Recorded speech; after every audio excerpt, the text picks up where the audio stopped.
하나님 말씀 우리 함께 봉독하겠습니다. 오늘은 출애굽기 15장입니다. 출애굽기 15장. 우리 지난주에 14장 말씀을 보았고요. 오늘 출애굽기 15장 말씀. 우리 1절부터 27절 마지막 절까지 다 보아야 되는데 22절부터 27절 마지막 절까지 말씀만 봉독하겠습니다. 출애굽기 15장 22절 22절로 27절입니다. 우리 함께 봉독합니다. 모세가 홍해에서 이스라엘을 인도하며 그들이 나와서 수르 광야로 들어가서 거기서 사흘 길을 걸었으나 물을 얻지 못하고 마라에 이르렀더니 그곳 물이 써서 마시지 못하겠으므로 그 이름을 마라라 하였더라. 백성이 모세에게 원망하여 이르되 우리가 무엇을 마실까 하며 모세가 여호와께 부르짖었더니 여호와께서 그에게 한 나무를 가리키시니 그가 물에 던지니 물이 달게 되었더라.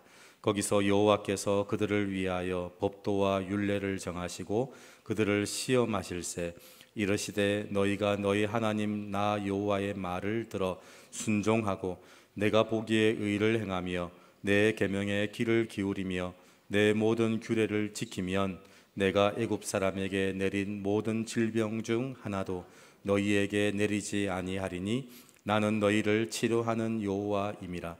그들이 엘림에 이르니 거기에 물샘 12과 종려나무 70그루가 있는지라. 거기서 그들이 그 물 곁에 장막을 치니라. 아멘. 15장은 모세의 노래, 미리암의 노래입니다. 이스라엘 백성들이 홍해를 건너오고 난 다음에 애굽의 군대가 수장당하는 모습을 보면서 모세가 노래를 부르고 미리암이 노래를 부르는 그 내용이 15장이고요. 지난주 저희가 14장 말씀을 보았습니다. 14장 이제 이스라엘 백성들이 홍해를 건너가는 장면들의 이야기인데 이스라엘 백성들의 상황은 앞에는 홍해, 그리고 지금 있는 자리는 깎아지른 절벽 사이에 진을 치고 있고, 그리고 애굽의 군대는 군사력을 가지고 쫓아오고 있는 그런 상황입니다. 자, 이 상황 가운데서 누가 죽을까요? 여러분, 누가 죽을까요? 그러면 대부분 상황들을 떠올리죠. 누가 위험하다, 심각하다, 영화 보면서 가슴이 두근두근 하는 것 같은. 그래서 실제 상황을 보면 앞에는 홍해, 그리고 깎아지른 절벽이 있어서 이제 좌우로 도망치지도 못하고요, 뒤로 돌아서지도 못합니다. 왜냐하면 뒤에는 애굽의 군대가 쫓아오고 있으니까. 그래서 누가 죽을까요? 라고 물어보면 생각을 하시면 안 됩니다. 여러분, 생각을 하면 딴 얘기가 나오기 시작하거든요. 여러분, 이 상황을 해석할 수 있는 게 무엇을 해석할 수 있을까요? 무엇으로? 10가지 재앙의 마지막 10번째 재앙입니다. 여러분, 10번째 재앙에 죽을 위기가 왔습니다. 그래서 죽음의 신이 다 애굽을 덮치고 있을 때 누가 죽었을까요? 하나님의 말씀을 따르지 않은 사람들이 죽었고 하나님의 말씀을 지킨 사람들이 죽었습니다. 그때 힘이 약하고 궁지에 몰린 사람이 죽었고 힘을 가진 사람이 살았던 게 아니라 하나님의 말씀을 지킨 사람이 살았고 하나님의 말씀을 따르지 않은 사람들이 죽었습니다. 그러니까 앞에는 홍해, 그리고 지금 상황은 절벽, 뒤는 애굽의 군대가 쫓아오고 있다. 그러면 누가 죽을까요? 하면 위기 상황에 빠져 있는 사람이 죽는 게 아니라 말씀을 따르지 않는 사람들이 죽습니다. 제가 대학 1학년 때 우리 선배님들이 저를 불러다가 한참 놀리거든요. 1학년 때 왜 그렇게 선배님들이 놀리는지. 그래, 성수야, 내가 질문을 내볼게. 한번 맞춰봐라. 세계에서 제일 높은 산이 어딘 줄 아니? 자, 따라해라. 히말로이. 한참 따라하는. 자, 세계 제일 높은 산이 뭐지? 히말라야, 에베레스트라는 거예요. 이게 참 헷갈리는 거 있죠. 한참 히말라야를 그렇게 강조를 해놓고 제일 높은 산이 뭐냐? 에베레스트인 거예요. 여러분, 이게 우리가 속는 거더라고요. 상황 가운데서 아이고 저 위험해, 저 큰일 났다, 저 사람. 아니 어떻게 앞에는 홍해고 지금 있는 상황은 뭐 좌우로 치우치지도 못, 도망가지도 못하고 뒤에는 쫓아오고 큰일이다 라고 얘기하는 게 우리의 생각이더라고요. 여러분, 어떤 상황이 생길 때마다 말씀으로 해석할 수 있어야 됩니다. 말씀으로. 그게 10번째 재앙을 보면서 누가 죽었지? 그러면 위기에 처한 사람이 죽은 게 아니라 하나님의 말씀을 따른 사람이 살았고 하나님의 말씀을 따르지 않은 사람들이 죽었다는 겁니다. 여러분 그걸 볼 수 있으면 우리는 그 상황에서 정확하게 해석할 수 있습니다. 위기에 처한 이스라엘 백성, 쫓아오는 애굽의 군대 이렇게 말하지 않고요, 죄 가운데에서 빠져나온 사람들과 죄 가운데 죽어야 하는 사람들, 그 상황을 보면서 14장 말씀은 죄 가운데에서 빠져나온 사람들의 이야기, 죄 가운데 죽어야 하는 사람들의 이야기입니다. 여러분 그러면 누가 위기에 처한 거냐면 죄 가운데 죽어야 하는 사람들이 위기에 처한 겁니다. 이스라엘 백성들이 왜 말씀을 따라가냐면 그 죽는 걸 봤거든요. 제 아는 사모님은 죽었다가 살아났습니다. 죽었다가 살아나니까 뭘 안 하시냐면 돈을 가지고 뭐 해야 되는지, 시간을 가지고 뭐 해야 되는지를 아시더라고요. 내가 죽으면 아무 소용없는데, 내가 죽으면 아무 소용없는데, 그러면서 그 사모님이, 목사님이 은퇴하시고 그 은퇴하면서 받은 돈을 가지고 생활비로 뭐 하시냐면 어렵고 힘든 사람들, 도와야 될 사람들 늘 만나서 밥 사주고 얘기 나누고, 아니 저렇게 돈 써도 되겠습니까? 내가 죽으면 아무 소용없어 이러시더라고요. 여러분 이게 죄 가운데 빠져나온 사람들, 죄 가운데 죽어야 하는 사람들, 죄 가운데 죽어야 하는 사람들은 아직 죽음이 뭔지를 모르는 거예요. 근데 죄 가운데서 빠져나온 사람들은 이제 죽는다는 게 뭔지를 아니까 말씀 따라가고요, 그리고 죄 가운데 죽어야 하는 사람들은 생각 따라가기 시작을 하더라고요. 오늘 모세가 노래를 했는데 그 노래 가운데 이스라엘 백성들이 하는 노래가 있고 애굽의 군대가 이스라엘 백성들을 쫓아오면서 하는 이야기가 있었습니다. 여러분 그게 15장 7절은 죄 가운데서 빠져나온 이스라엘 백성들이 하는 노래였고요, 15장 9절은 애굽의 군대들이 이스라엘 백성들이 홍해로 들어가는 걸 보면서 불렀던 노래가 있습니다. 한번 보십시오. 15장 7절 같이 한번 볼까요? 시작. 주께서 주의 큰 위엄으로 주를 거스르는 자를 엎으시니이다. 주께서 진노를 바라시니 그 진노가 그들을 지푸라기 같이 사르니이다. 이게 홍해를 건너간 이스라엘 백성들이 불렀던 노래입니다.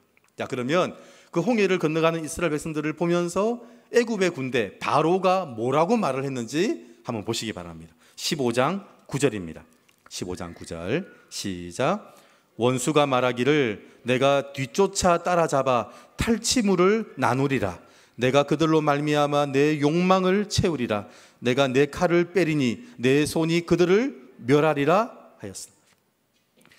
이스라엘 백성들이 그 홍해가 갈라져서 그 갈라진 홍해 사이로 걸어 지나가고 있었습니다. 그걸 본 애굽의 군대가 뭐라고 하냐면 저기를 쫓아가자, 저들을 잡자, 그리고는 탈취물을 나누자, 내 욕망을 채우리라.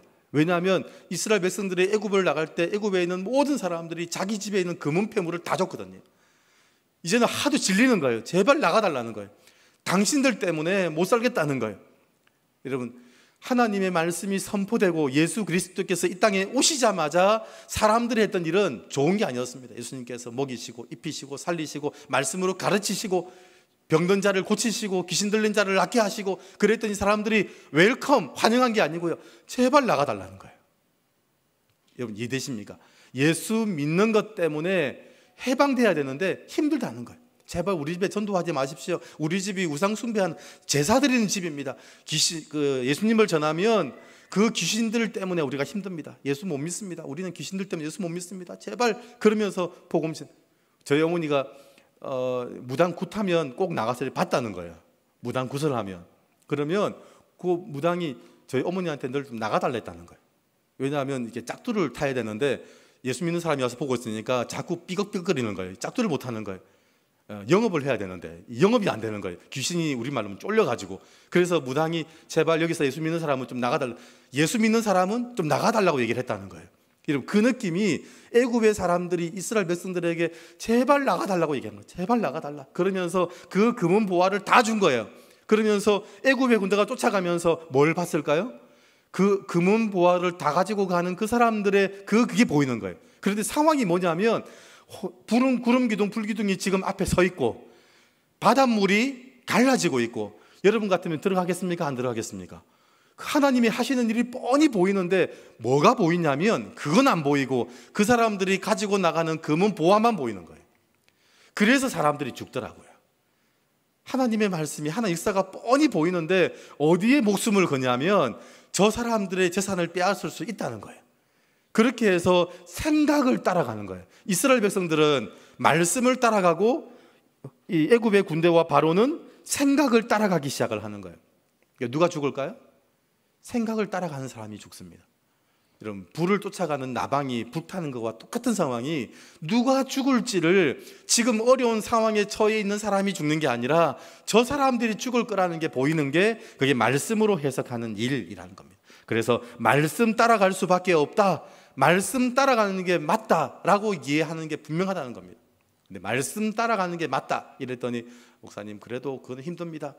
상황이 좀 어렵습니다. 지금 지나고 나서 이 문제 해결되고 나면 제가 말씀 따라가겠습니다. 그런데 그 말씀을 바꾸어서 얘기하면 그 말이 뭔지 정확하게 들립니다.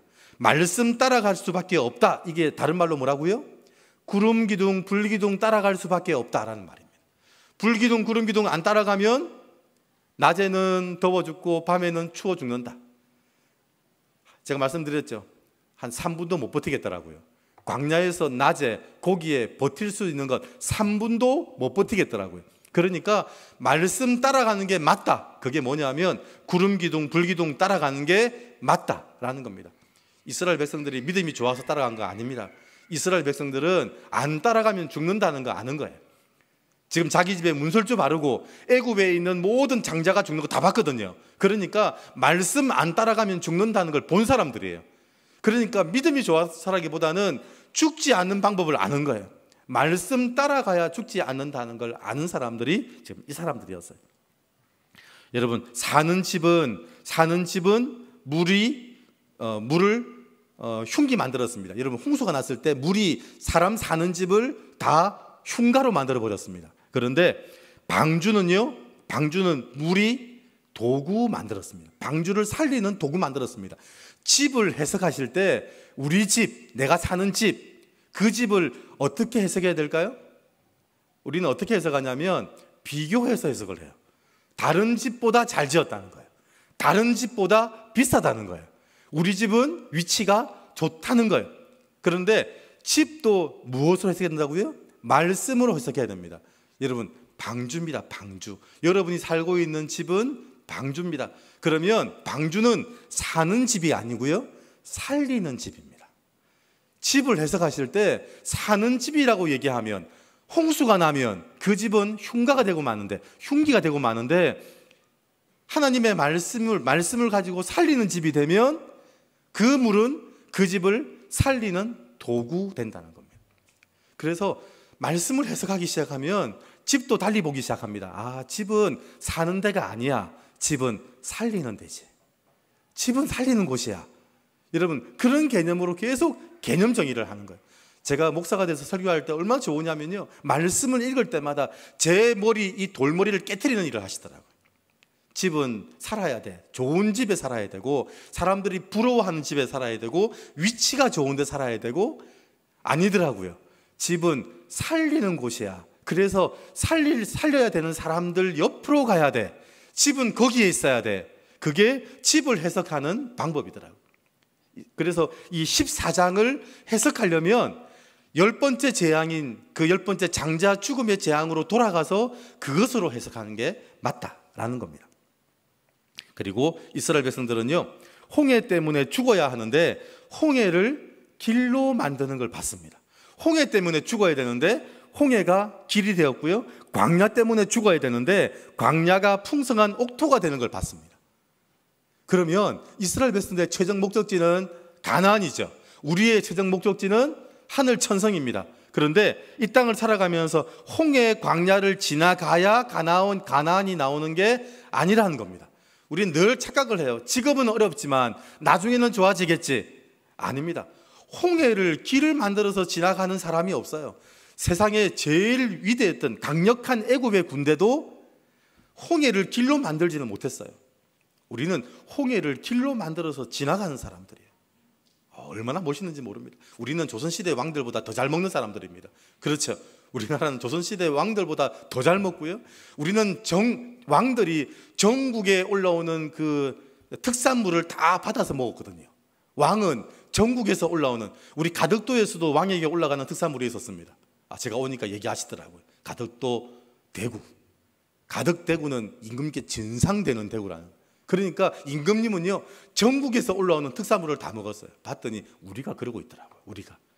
우리가 전국에서 나오는 특산물을 다 쿠팡에서 온라인 쇼핑해서 우리는 전화 한 통에 다 받아. 우리는 옛날 임금님보다 훨씬 더 잘 먹고 있어요. 여러분, 이게 지금 우리가 홍해 광야를 지나가면서 착각하더라고요. 이 시기가 지나가면 좋아질 거다? 아닙니다. 홍해를 지나가면서도 가나안을 경험하고요, 광야를 지나가면서도 가나안을 경험하더라고요. 우리는 이 땅에서 천국을 맛보고 살아가는 사람들이지, 지금은 고생하는데 천국에서 잘 살아야지, 아닙니다. 이 땅에서 우리는 천국을 맛보고 살아가는 사람들이 이 사람들입니다. 그래서 홍해 광야를 지나면 가나안이 아닙니다. 여러분, 가나안 전쟁은요 가나안 가서 하는 게 아니더라고요. 가나안 전쟁은 가나안 가서 하는 게 아니고 홍해를 지나오면서 하더라고요. 여러분, 그걸 모세가 고백합니다. 여러분, 모세가 뭐라고 고백하는지 한번 보시기 바랍니다. 16절입니다. 15장 16절. 모세가 노래를 부르는데 그 노래를 보면서 제가 소름이 끼치더라고요. 15장 16절 시작. 놀람과 두려움이 그들에게 임하매 주의 팔이 크므로 그들이 돌같이 침묵하였사오니 여호와여 주의 백성이 통과하기까지 곧 주께서 사신 백성이 통과하기까지였나이다. 조금 애매하죠? 무슨 말인지. 그런데 15절을 보면 압니다. 자, 15절 시작. 에돔 두령들이 놀라고 모압 영웅이 떨림에 잡히며 가나안 주민이 다 낙담하나이다. 그렇게 하고 16절 주의 팔이 크므로 그들이 돌같이 침묵하였다. 그들이 놀라가지고 꼼짝하지 못한다는 거예요. 그 어디서 봤냐면 나중에 여리고성 앞에 갔을 때 봤거든요.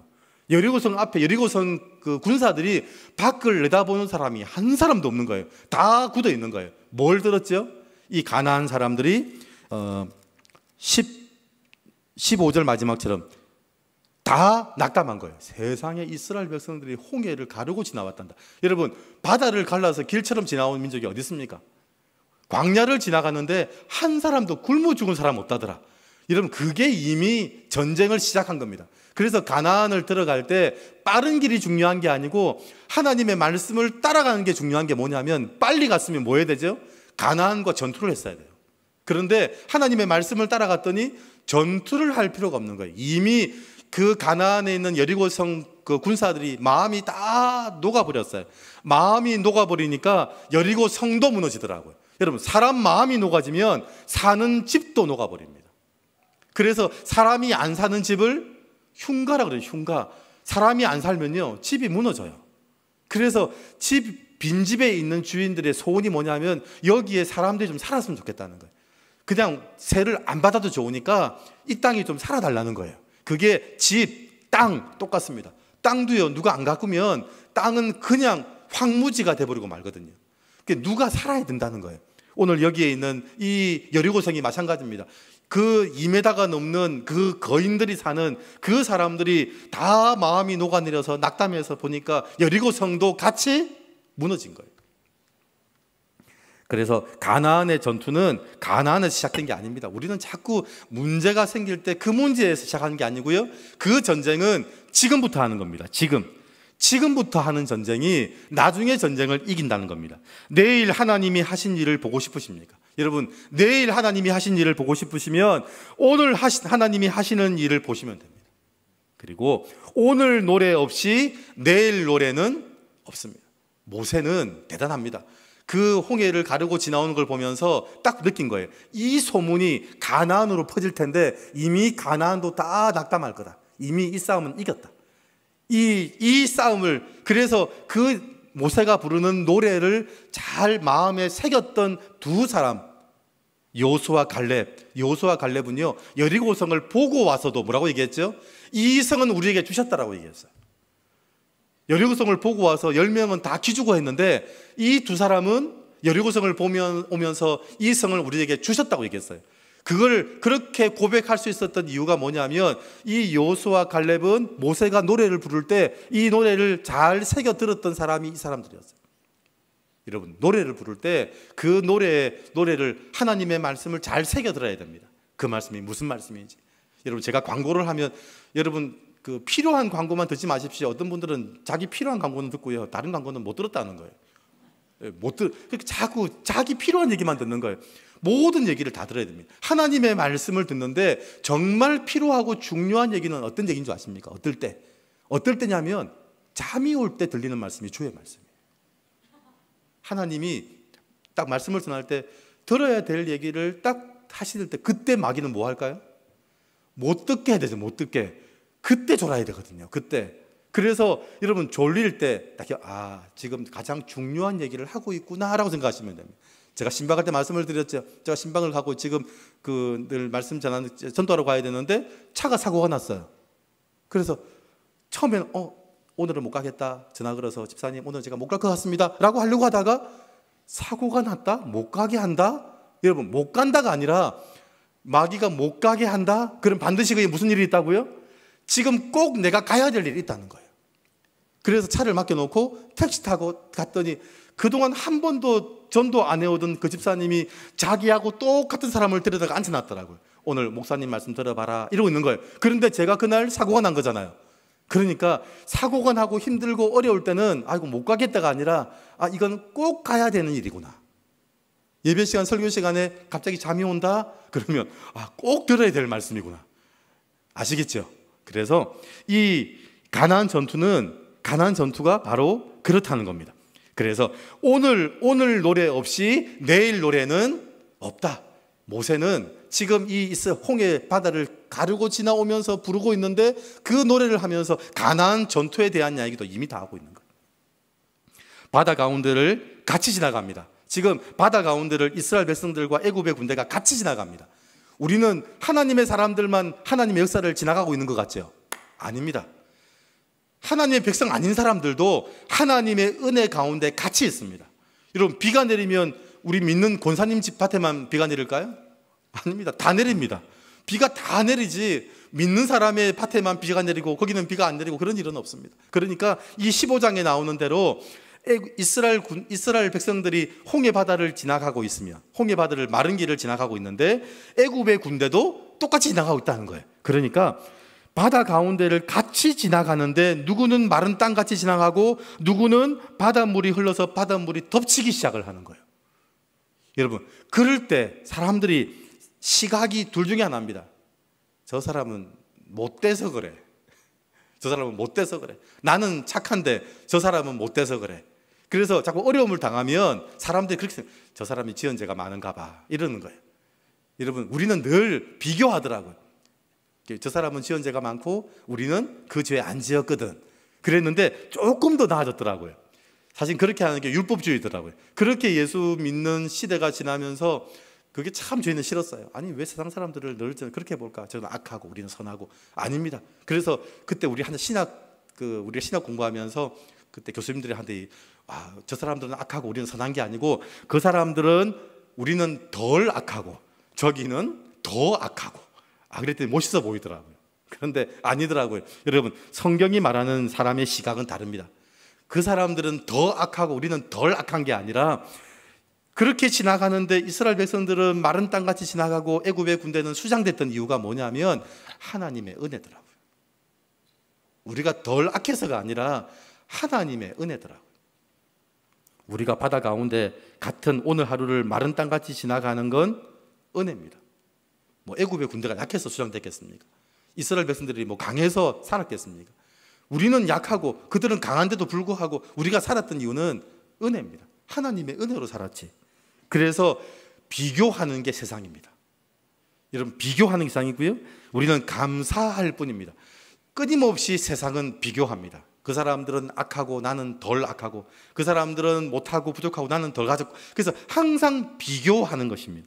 여러분 감사도 비교하면서 하는 사람이 있더라고요. 그건 감사를 가장한 비교입니다. 주로 유대인들이 그랬죠. 바리새인들이 그랬습니다. 저 사람들은 기도하지 않는데 나는 기도합니다. 하나님 나는 주님께 10의 1조를 바칩니다. 그러면서 비교하면서 감사를 하더라고요. 여러분 저 사람보다 나아서 감사가 아니라 죽어야 하는데 살려주신 은혜에 대한 감사. 세상은 딱 둘 중에 하나입니다. 비교 아니면 감사입니다. 감사. 우리 감사 안 하면 반드시 우리는 뭐 한다고요? 비교합니다. 감사 안 하면 비교합니다. 감사의 반대말은 비교입니다. 비교. 그래서 비교 반대말은 감사. 이제 홍해 기적을 경험한 지 이게 21절까지 얘기고요. 22절부터 27절까지가 뭐냐면 홍해를 건너가고 3일이 지났습니다. 22절 한번 보실까요? 22절 같이 시작. 모세가 홍해에서 이스라엘을 인도하매 그들이 나와서 수르 광야로 들어가서 거기서 사흘 길을 걸었으나 물을 얻지 못하고. 홍해의 기적을 경험한 지 이제 3일이 지났습니다. 은혜가 3일을 넘지 못하더라고요. 여러분, 은혜가 3일을 넘기지 못합니다. 그래서 이 성경 본문을 읽은 분들이 특별히 우리 신학교 때 얼마나 이 사람 대단한 사람들이다. 아니 홍해 갈라지고 애굽의 군대가 수장된 걸 보니 3일밖에 안 지냈는데 세상에 여기 이렇게 불신앙을 한다. 이건 참 믿음이 없는 사람들이다. 우리는 늘 좀 지적했거든요. 그래서 홍해의 기적을 경험한 사람들이 3일이 지나지도 않았는데 아이고 그런다고 우리는 늘 불평했어요. 말도 안 되는 사람이다 라고 했는데 그게 당연합니다. 여러분, 어제 저녁을 잘 먹었습니다. 며칠 안 먹어도 될 것 같았습니다. 그 다음날 되면 배가 고플까요? 안 고플까요? 배가 고프더라고요. 여러분, 아무리 많이 먹어도요, 그 다음날 되면 또 배가 고프더라고요. 그게 당연한 겁니다.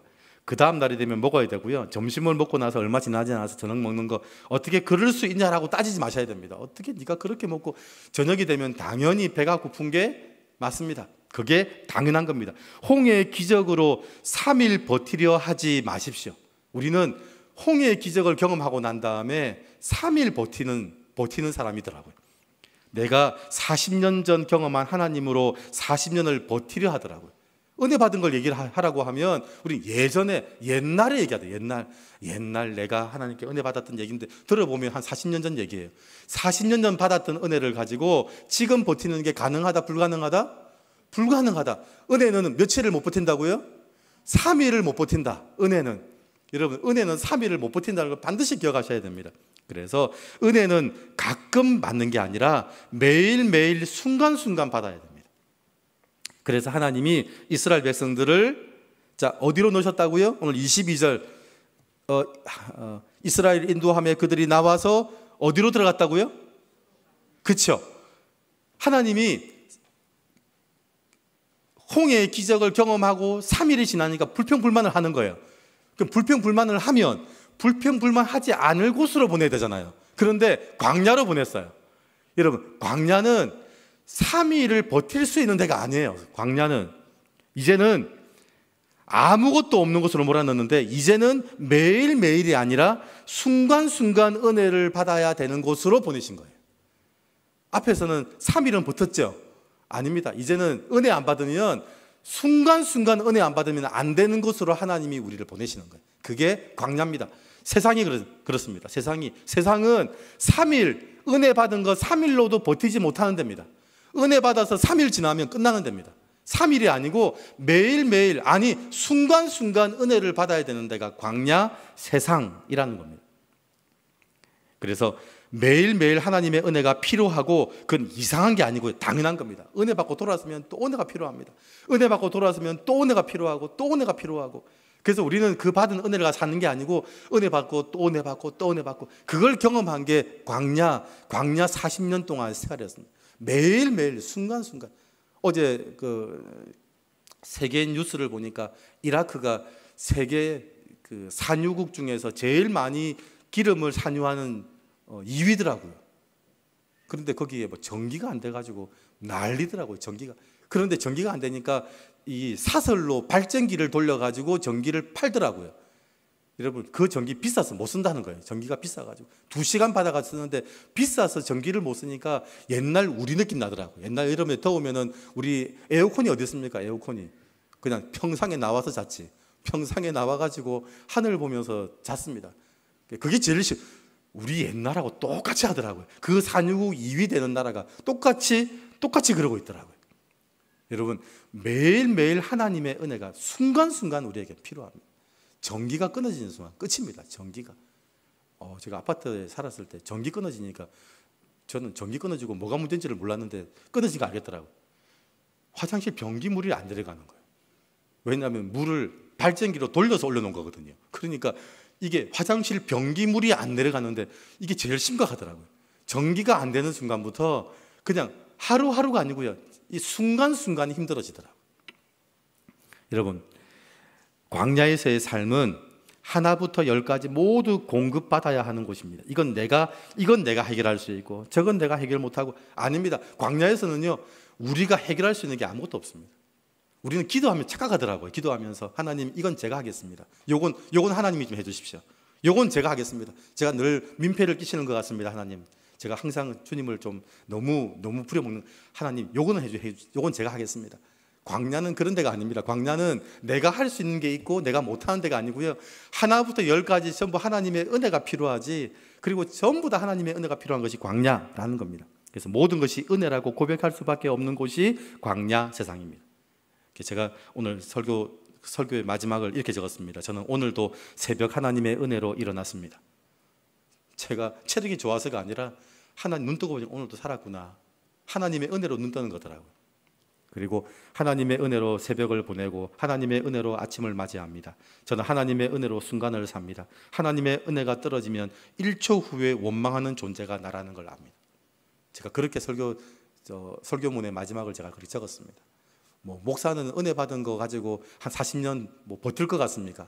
내가 받은 은혜를 가지고 건전지 같이 버티며 살 것 같습니까? 전기 끊어지는 순간 끝입니다. 여러분, 전기는 축전지, 건전지가 아니더라고요. 끊어지는 순간 바로 끝이 나는 겁니다.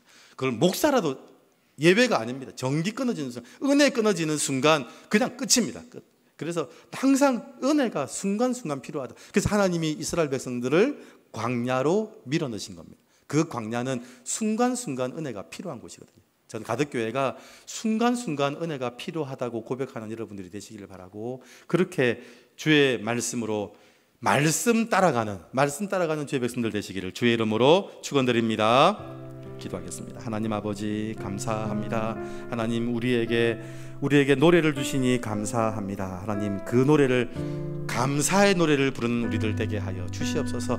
홍해를 지나가면서 가나안 전투를 보고 있습니다. 모세는 홍해를 지나가면서 가나안 전투의 승리를 보고 있습니다. 하나님, 홍해에서도 승리했고 광야에서도 승리했고 가나안에서도 승리합니다. 하나님, 여기서는 실패하지만 천국에서는 승리할 것이가 아니라, 그걸 할 것이라는 것이 아니라 여기서도 성공하고 저기서도 승리하고, 그리고 천국에서는 그 승리의 노래를 부르며 들어가는 곳이 천국이라는 걸 믿습니다. 하나님, 오늘도 홍해를 지나가고 광야를 지나가며 하나님 승리의 노래를 부르는 우리들 되게 하여 주시옵소서. 매일 순간순간 하나님의 은혜를 사모하는 우리들 되게 하여 주시옵소서. 은혜를 받으면 돌아서서 또 은혜 받고 또 은혜를 사모하고 또 은혜를 받는 우리들 되게 하여 주시옵소서. 감사드리며 예수 그리스도 이름으로 기도드립니다. 아멘.